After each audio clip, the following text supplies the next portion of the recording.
welcome to another episode of the Chaos Chronicles. I'm Jess, and we are back with Hayley today. Hi, everyone. Thanks for having me. Thanks for coming back. We didn't scare her off. Last week was a rough one for you. Yes, it was a rough one. I had only a couple of nightmares, but I have been locking my door ever since then. So progress was made. It worked. Also, she took an Uber and texted me saying, like, I'm in an Uber and I've just been thinking, what if this is like a bad man? Like, how am I going to escape? Yes, my thought was I have my purse. It has a really long handle. But that's kind of my only, like, this is all I have. So last week did its job. I think so. Yeah. Yeah. You've learned a lot. Yeah. And now my TikTok For You page is also Oh, all crime. And I have this ex FBI agent who is now giving me tips on how to not get murdered/kidnapped. there's that. So, yeah. Ta-da. Nice. Yay. Thank you. Well, I am glad that we didn't scare you off yet, because today we are switching things up. We're not talking about a serial killer today. We are going to be talking about the 200 Demons house. Oh, 200. 200. Okay.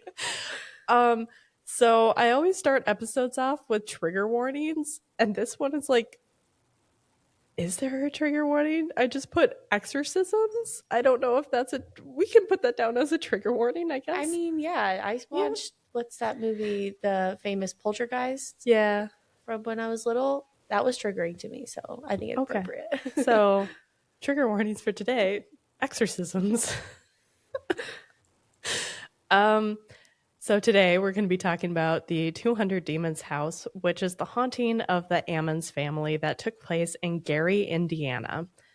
The Ammons family was made up of LaToya, a single mother, and her 3 children, ages 7, 9, and 12 at the time of these events. And then also LaToya's mother, Rosa Campbell. They moved into a rental house at 3860 Carolina Street in November of 2011. Wow. Okay, 2011. You did say 2000s. My guess was like very early 2000s. Didn't expect it to be the tens. I know. Yeah. We were talking a little before this, and I'm like, when you are thinking like hauntings, my brain goes to like the 50s, the 60s, maybe earlier, not 2010s. Yeah, I can't really think of any other like famous hauntings or well-known hauntings from the recent past. Right. So yeah. I was in high school when this happened. You were not. But I was only 11. So. I was barely in high school, but like I was still in high school. Yeah, so very unusual time period for this. Just a month after moving in, they started noticing large black flies swarming their porch, which was very unusual for this November, December time. They also seemed to just keep multiplying. So if they killed them, more came back. More and more and more. Okay. That wasn't the only abnormal thing happening, though. After midnight, every once in a while, LaToya and Rosa would hear footsteps coming from the basement stairs, and then the door that separated the basement from the kitchen would then open, but no one was there. Yeah, absolutely not. Why is it always the basement? It's always the basement. See, I think that's funny because this actually happened in my house in Minnesota, but came from the attic. Okay, it's like the two either topmost or bottommost floors. I would rather him come from the attic though, not the basement.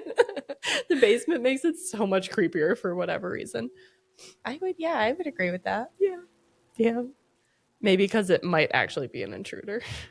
From the basement? Yeah. Yeah, and if you get stuck in the basement, there's no way out. Stuck in an attic, maybe you could like break a window, do something. Maybe someone would hear you if you scream. In the basement, there's just dirt around you.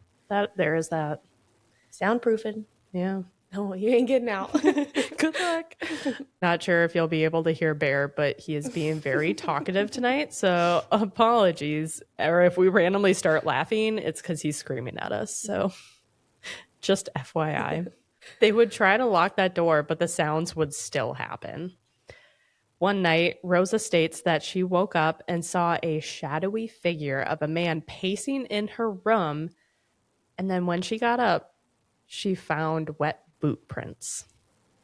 Wet boot prints, I guys. have cold chills. I don't like that. I told you it was a haunting. Which is worse, haunting or serial killers? I think I have to go serial killers. Okay. As a girl. This is a good haunting one, though. On March 10th, 2012, this family was awake, late grieving from a passing of a loved one around 2 a.m. And then LaToya, so the mom, started screaming, Mama, so screaming for Rosa, which is very concerning. Wait, give me a refresher on who the people are here. So LaToya is the mom of the 3 young kids. Mm-hmm. And we don't ever know the names of the children. Okay. And then Rosa, who is the mom of LaToya. Oh, okay. So gotcha. It's a grandma and a mom in the house with 3 young children. Okay. Mm-hmm. So LaToya is screaming Mama. Correct. Okay. Yep. So Rosa comes in the room, and when she does, she saw her 12-year-old granddaughter levitating above the bed unconscious. Unconscious and levitating. Yep. 2 things I don't want to see happening. Nope. Nope.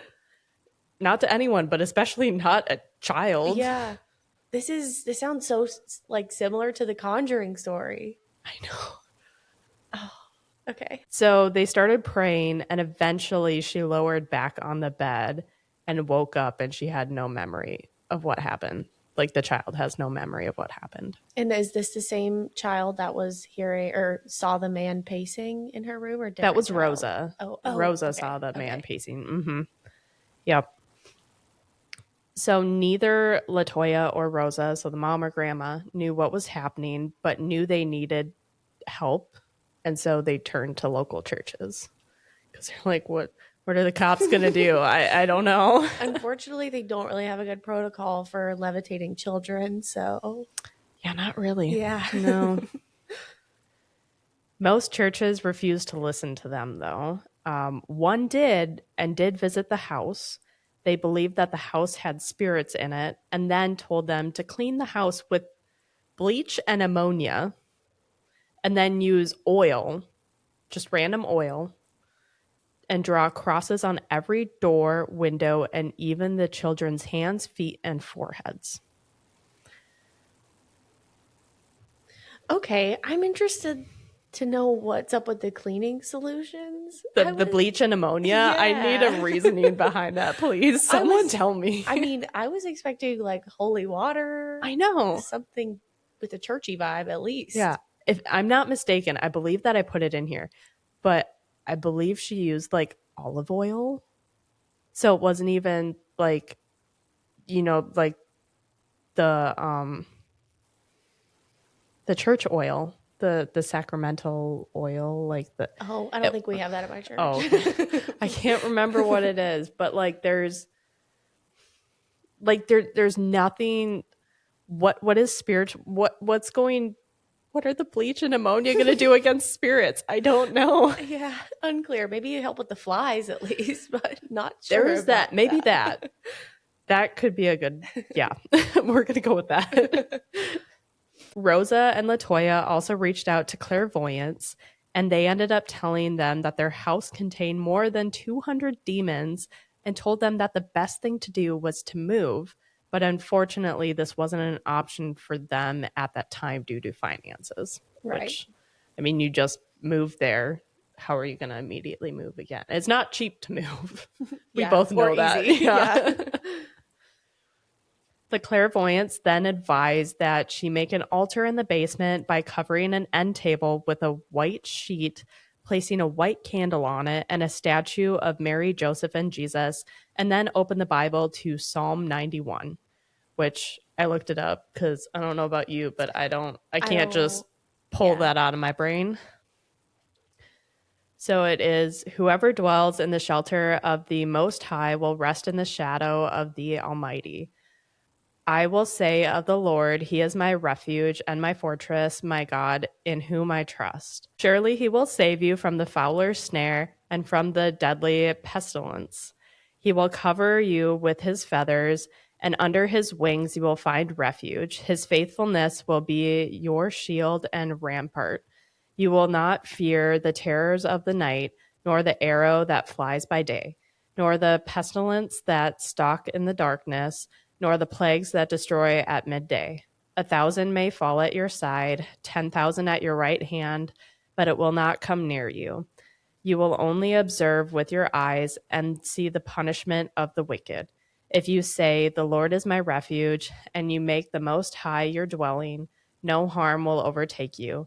No disaster will come near your tent, for he will command his angels concerning you to guard you in all your ways. They will lift you up in their hands so that you will not strike your foot against a stone.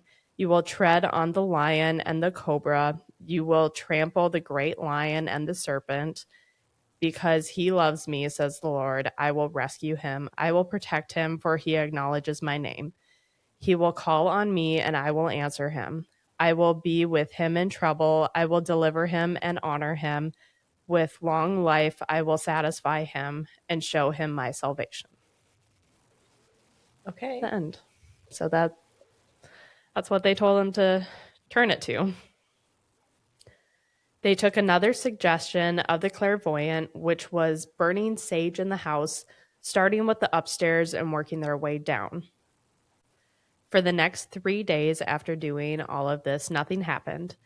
But the shoe was about to drop and things would get much worse.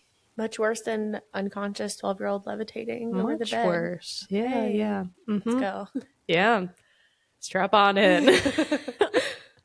The family claims that demons possessed LaToya and her 3 children. Rosa claimed that the demons didn't affect her because she was born with protection from evil and has a guardian who protects her. I don't know what that means.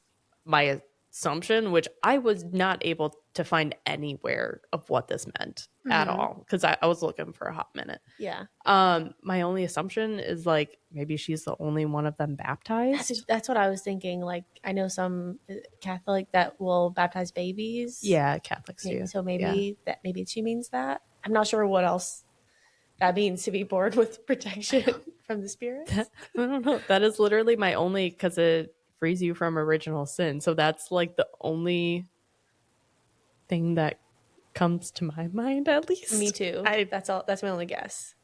I got nothing otherwise. So LaToya said that she would shake, felt out of control, and lightheaded and warm when she was being possessed. The youngest would talk to children who no one else could see. Rosa recalls the youngest flying out of the bathroom like he had been thrown. The 12-year-old had stated that she felt like she was being choked at times and heard a voice tell her that she wouldn't see her family again or live another 20 minutes. Very specific time. Very specific time. Yeah. Odd. Yeah. And how, what is that?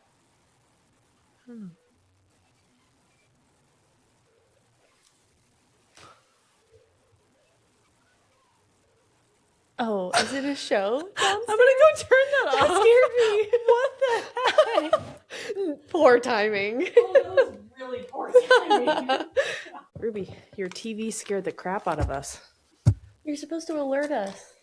Well, I guess you didn't, which is a good. Well, that's why she didn't. She's like, it's just the TV. You idiots. I don't know why you're panicking about that. I don't get it. There were a few nights when things got so bad that they would all go sleep in a hotel. On April 19th, 2012, LaToya brought her children to her family physician, Dr. Jeffrey, no idea how to say his last name, Onyeukwu. Okay. Yeah. Basically, so she went there out of desperation and just hoping that someone would understand or help in any way. Yeah. At that point, you literally do anything. Yeah. I actually found a document about this incident, and it was from the state of Indiana. So I will put a link to that in the description if you guys want to go check that out. It's a pretty cool document. It's only a few pages. But so while they were in the office, they all took turns saying what has been happening in their home. And then I have a quote from that document that I said I will link for you guys. If you want to check out the whole thing, you can. Quote, medical staff reported that they observed the children and heard the 7-year-old make growling noises, and his eyes rolled to the back of his head. Medical staff reported that while children were at the primary doctor's office, the medical staff reported they observed redacted one of the children. All of the children's names have been redacted, being lifted and thrown into the wall with nobody touching him.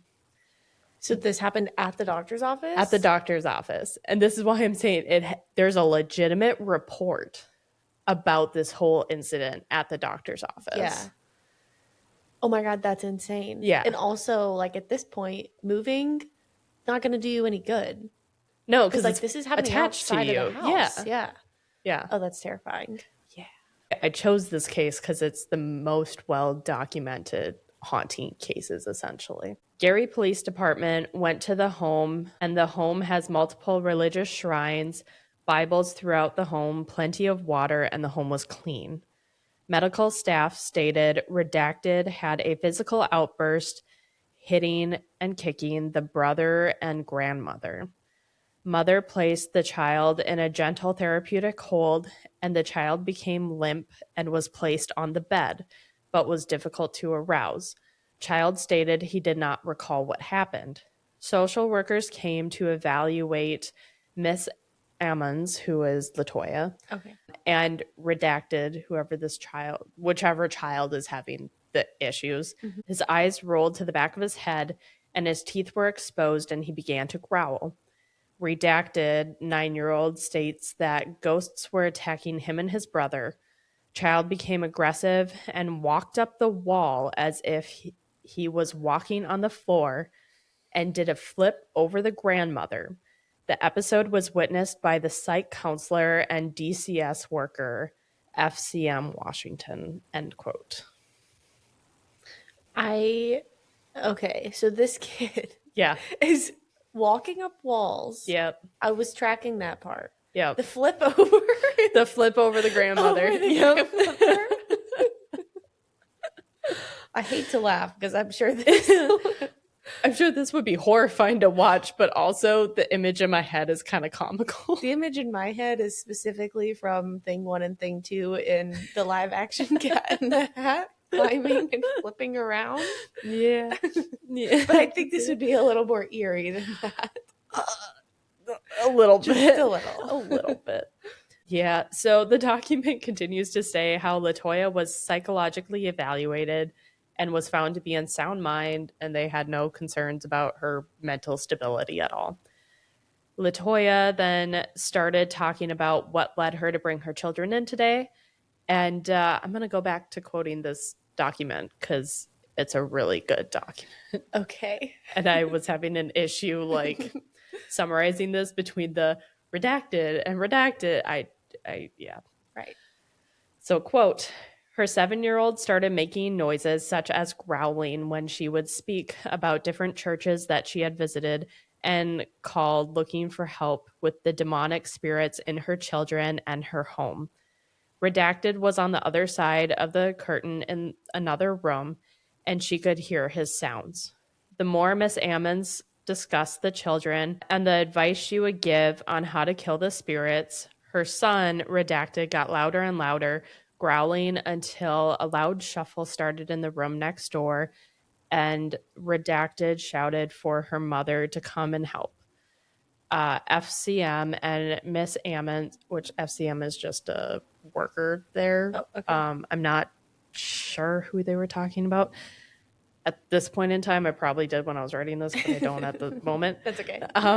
Miss Ammons went to the other room to find Redacted had the redacted 9-year-old in a headlock, choking him. Redacted's eyes were rolling into his head, and he was growling, and his teeth were showing while he held tight to his brother's throat. It took several staff to pry the hands open of Redacted to release Redacted. End quote. Okay. Which there's a 7, a 9, and a 12-year-old. So that was a 7-year-old choking out the 9-year-old. Right. That's insane. Yeah. And they're both growling? There seems just to be a lot of growl. it sounds like just the 7-year-old was just the growling. 7-year-old is growling. Yeah. So my assumption, because we don't know, because everything's redacted. My assumption is that everything was happening to the 7-year-old. Okay. In Yes, this that office. makes sense. Yeah. A psychologist and family were in later talking about placement for the 7-year-old when he started to growl and got a weird smile on his face. That also kind of gave me chills. Children smiling creepily is terrifying. Reminds me of, like, have you seen It? Yes. My grandma had an obsession with Stephen King when I was younger and made me and my older sister watch it at a much too young of an age. So unfortunately, I forgot about that. But that's all I'm thinking is, like, when they get the weird, Yeah. creepy Yeah. Yeah. So he charged at his grandmother, headbutting her several times. He only stopped when she grabbed his hands and started praying. Okay. He then started speaking in a deeper voice and told her, "It's time to die. I will kill you." Another quote. Redacted had a weird grin on his face and began to walk backwards while the grandmother was holding his hand, and he walked up the wall backwards while holding the grandmother's hand and never let go. He flipped over and landed on his feet in front of the grandmother and sat down in the chair. A few minutes later, he looked up as if he were back to himself. End quote. Okay. Yeah. Yeah. I don't really have words for that one. It's creepy. Yeah. Yeah. The psychologist immediately went to the attending to tell him what had just happened. The attending didn't believe it and came in and asked the child to walk up the wall again. He tried, but obviously wasn't able to. Yeah. The children were then removed from LaToya's care for their safety. One was placed at Christian Haven, even though several staff tried to get him for a psych eval instead. So I'm assuming that was a 7-year-old. Yeah. And then the other two were placed at Carmelite Home. And on April 20th of 2012, Reverend Michael Magnot got a call from a hospital chaplain requesting he perform an exorcism of the Ammons' son. So LaToya's son. And I'm assuming, again, the 7-year-old, just from context clues of all the redacteds. Right. But I have no idea. Well, we know it's at least one of the younger two because the oldest is a girl. The 12-year-old is a girl, yeah. Yep. So it's either the 9-year-old or the 7-year-old. Magnot was a priest for over 10 years and had never gotten a request like this before. To perform an exorcism? Yeah. Well, yeah, because it's like, I mean, you're in the 2000s. Yeah. I mean, maybe in like the 30s or the 20s, like this was happening regularly. For sure. When like, and before that, yeah, like psych evals weren't a thing. Yeah. Everyone was just assumed to be possessed. Yeah. I'm sure it was very popular in the 1800s. And then also, like, obviously we had like the Salem witch trials and everything like that. So yeah. But like in the 2000s, this is very unusual. Yeah, probably not getting too many calls to perform an exorcism. No. So he agreed to interview the family a couple days later. He wanted to rule out any natural thing that could explain what was happening to them, as you know, most sane people would. Right. Because yeah. There's got to be a cause. You're not just going to come across people that are possessed. Yeah. No, not many people climbing up walls these days. So. No. He met with LaToya and Rosa on April 22nd, and they talked in detail. After a few hours, Rosa stopped to point out the bathroom light was flickering, and it would only stop if Magnot went over to go investigate. He later told reporters, quote, "It must be scared of me," end quote. Okay. I mean, maybe he's onto something. Maybe. Yeah. I don't know.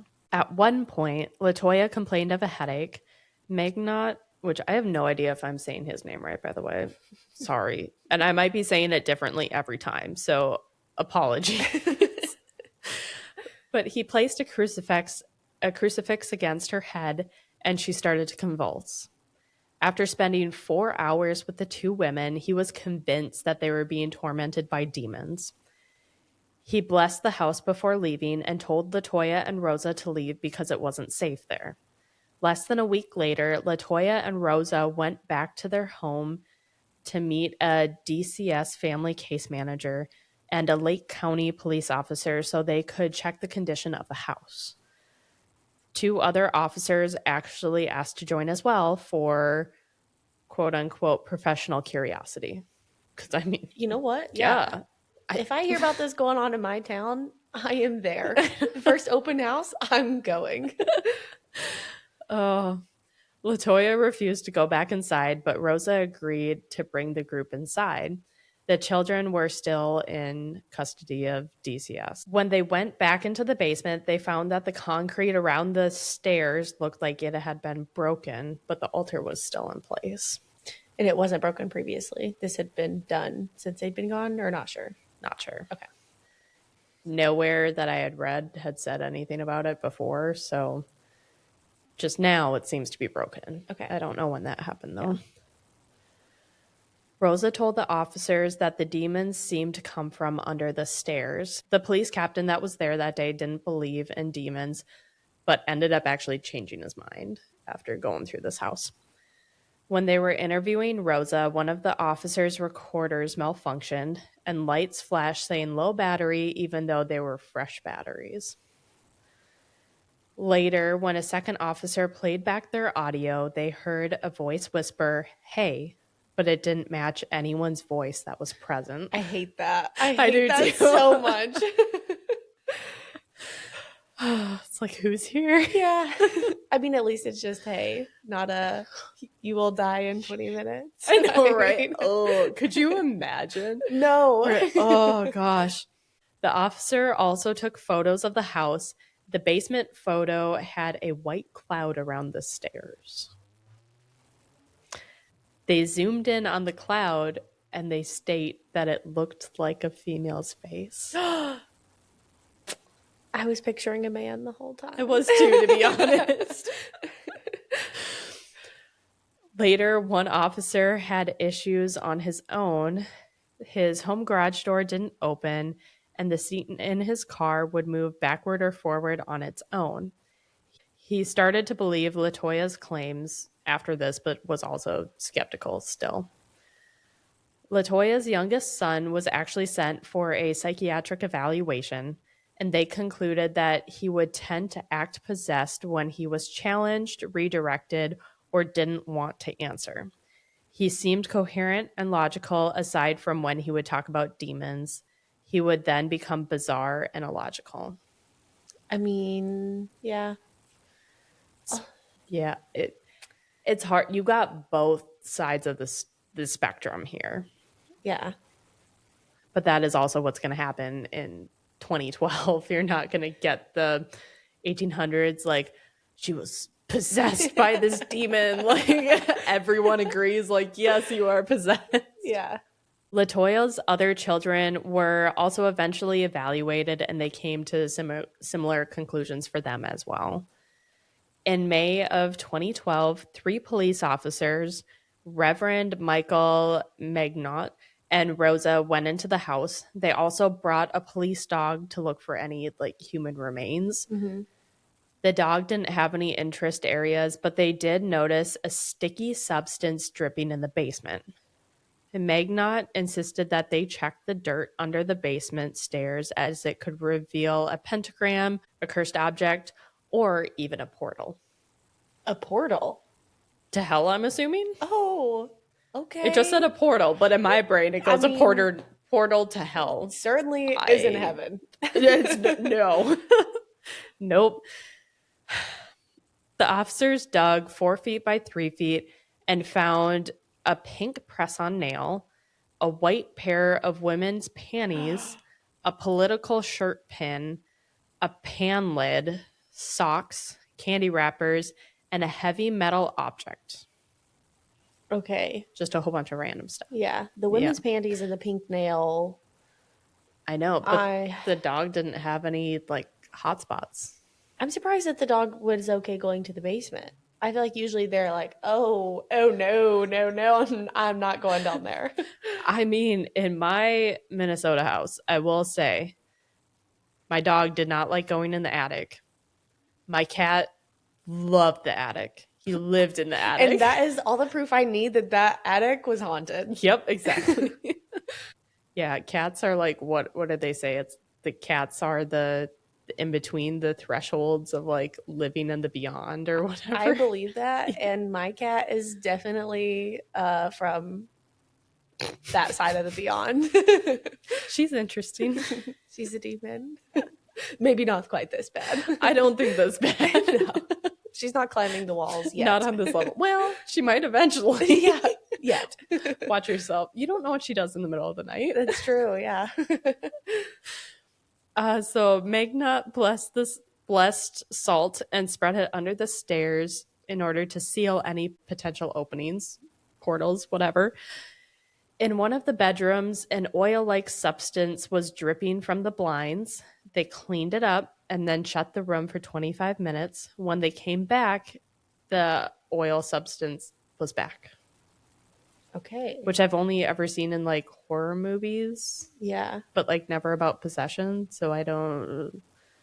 I'm trying to think back to my supernatural watching days, but I'm not getting anything up here, so I never watched Supernatural, so I got nothing. After everything that day, Magnot formally requested permission from Bishop Dale Melquez of Gary Diocese to perform a full church-sanctioned exorcism on the family. Initially, he denied the request and advised him to consult other priests who had experience in this. Magnot then did an intense blessing on the home with the goal of expelling any bad spirits that were lingering in the home. He then moved his blessing directly to LaToya. The ritual lasted over 2 hours and was witnessed by 2 police officers and the case manager, who later said it was as if, quote, someone was in the room with us breathing down our necks. Something was there, end quote. But she also wasn't fully convinced that it was a demon. So something was there. Okay. I don't know if it was a demon, but something was there. What else would it be? I don't know. I mean, yeah. Okay. I don't know. Over the next few weeks, the case manager, Ilic, ILIC, had several accidents, leaving her with third-degree burns from a motorcycle mishap, broke 3 ribs jet skiing, and broke her hand after hitting it on a table, and then broke her ankle while running in flip-flops. Wait, in what time period? A couple weeks. And she's the one that's still skeptical? Or he? She was the one that was skeptical of it being a demon. I mean... if that's not proof, I don't know. It sounds like it was a demon to me, but that's just my opinion. So later, the bishop reconsidered and approved the major exorcisms on the Ammons family. Yeah, I think appropriately. Sounds like the right move. Yeah. They took place in June of 2012 at Magnot's church and were 3 sessions, 2 English sessions, and 1 Latin that adds spiritual potency, apparently. I believe that. I believe that. Yeah. Vampire Diaries per Bonnie. I mean, she's there's that too. Heck yeah. Yeah. I was going to say The Conjuring, but also yeah, that's it. All the above. Each ritual followed the same format: praising God, condemning the devil. He would then press a crucifix firmly on their foreheads while reciting commands like, quote, I cast you out, unclean spirit, along with every satanic power of the enemy, every spectra from hell, and all you fellow companions, in the name of our Lord Jesus Christ, end quote. His voice would get louder, and he felt the demon weakening. Latoya would describe this as excruciating as she was convulsing and had internal pain that she compared to childbirth. There were 2 police officers also on standby to restrain her if her convulsions became too much. They did 3 exorcisms that day and finished by blessing the family's new home to prevent any residual spirits from following them. 6 months later, Latoya remained. It was definitely supposed to be regained full custody of her children, and they didn't have any more occurrences of the demons. The Department of Child Services continued to monitor the family and officially closed their case in February of 2013, noting, quote, no demonic presence or spirits in the home, and the family was no longer fixated solely on religion to explain or cope with the children's behavior patterns, end quote. Many are still skeptical today if this was a true demonic case or not. And I do have a lot of sources here. We have TMZ.com, IndieStar.com, USGhostAdventures.com, BBC.com, and Times.com. Yeah. Are you convinced? I am in this harsh line of dead set in the middle. I don't know. I'm fully convinced. You're fully convinced?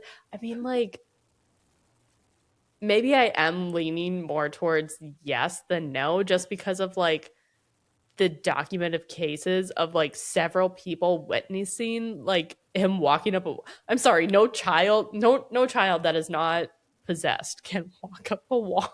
Yeah, I mean, I've never heard of that. Also, like you said, the number of people that have documented that, Mm-hmm. That's crazy. Yeah. Just wild. Yeah. Yeah, this was a strange one. Yeah. It really did feel like we were talking about The Conjuring or something. Oh yeah, especially the first movie where that family in the house. I mean, Yeah. I feel like that was based on this story. It was so similar. It's not. We can do an episode on that, though. There is a Conjuring family. I think both of them are based off of. Most of them are. Like The Conjuring 1 and 2 are based off of real stories, right? Because it follows Ed and Lorraine Warren and their cases. Mm-hmm. We could do that. Could be fun. Could be fun. Yeah. I like a haunting. These are more, even though, yes, terrible things happen, but like no one died. Yeah. We're happy. We got a happy ending. Yeah. They're all okay. They lived happily ever after.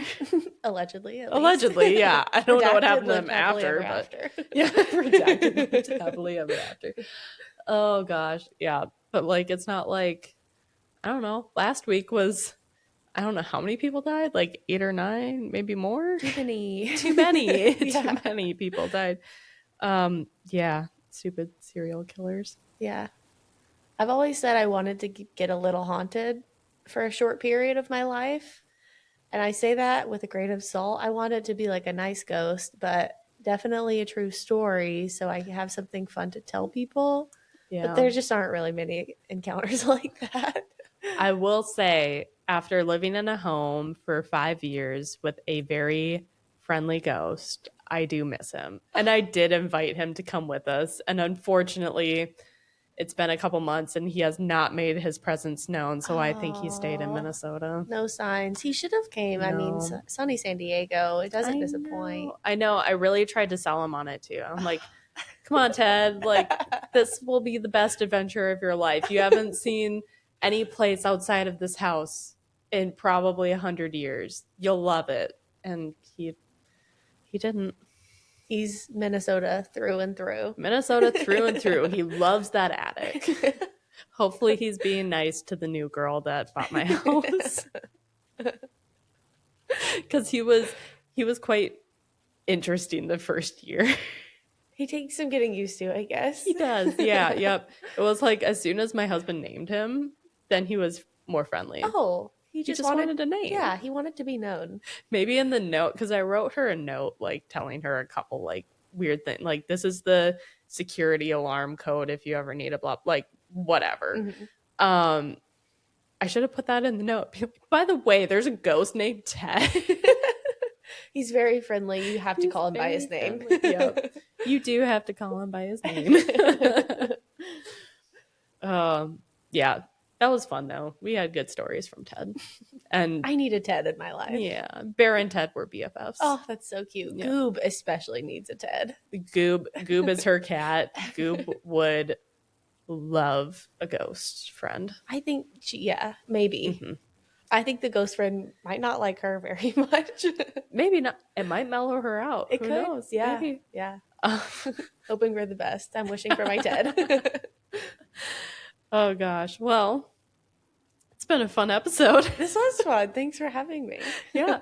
Well, thanks for coming back. I'm glad I didn't scare you off. Not too much. Too much. Well, we'll definitely have you on again because this is a lot of fun. Yeah, I love this. And maybe back for book episodes coming soon.